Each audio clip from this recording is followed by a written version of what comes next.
Hello, my name is Connor McLaughlin, and for my presentation, I decided to write about status offenses. So today I'll be looking at status offenses in the United States versus in the UK.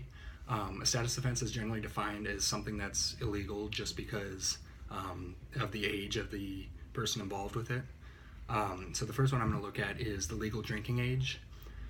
In the US, each state technically has its own right to set its own minimum drinking age, but the National Minimum Drinking Age Act of 1984 made it so that they would cut highway funding by 10% if the states chose an age under 21. So kind of by default, all states choose 21 as their minimum drinking age.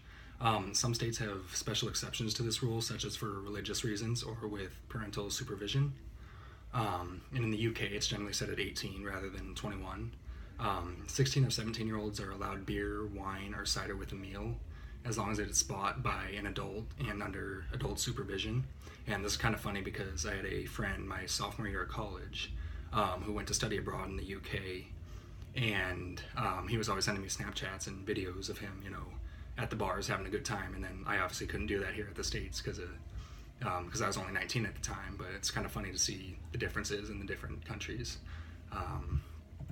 The second one I'm going to talk about is curfew. The first curfew law in the United States was actually passed here in Nebraska, in Omaha, in 1880. About 500 cities in the U.S. have curfew laws today, and a typical curfew law forbids children under 18 from being on the streets after 11 o'clock on weekdays and past midnight on weekends. And then in the UK, the 2003 Antisocial Behavior Act gave police the power in certain areas to escort home minors under the age of 18 between the hours of, I think it was 9 p.m. and 6 a.m.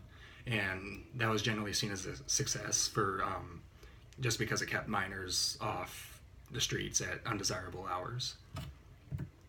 Running away from home is the next one I'll talk about. In the U.S., it's illegal in 9 different states, with Nebraska being one of them. It's usually punishable just by probation, so it's not a huge law that anyone's breaking when you run away, but youths that habitually run away can be taken in by the state.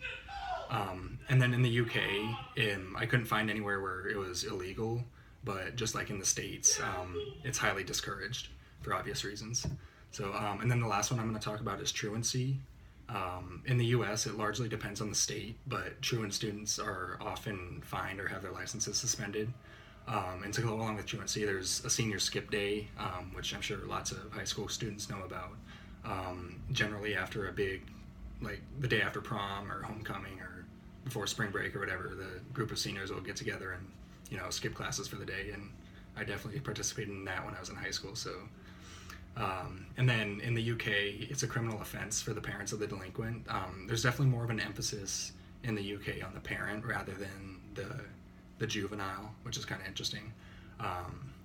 But parents can be assessed parenting orders, fines, or even imprisonment for up to 3 months. So that's about all I have for status offenses. Thank you.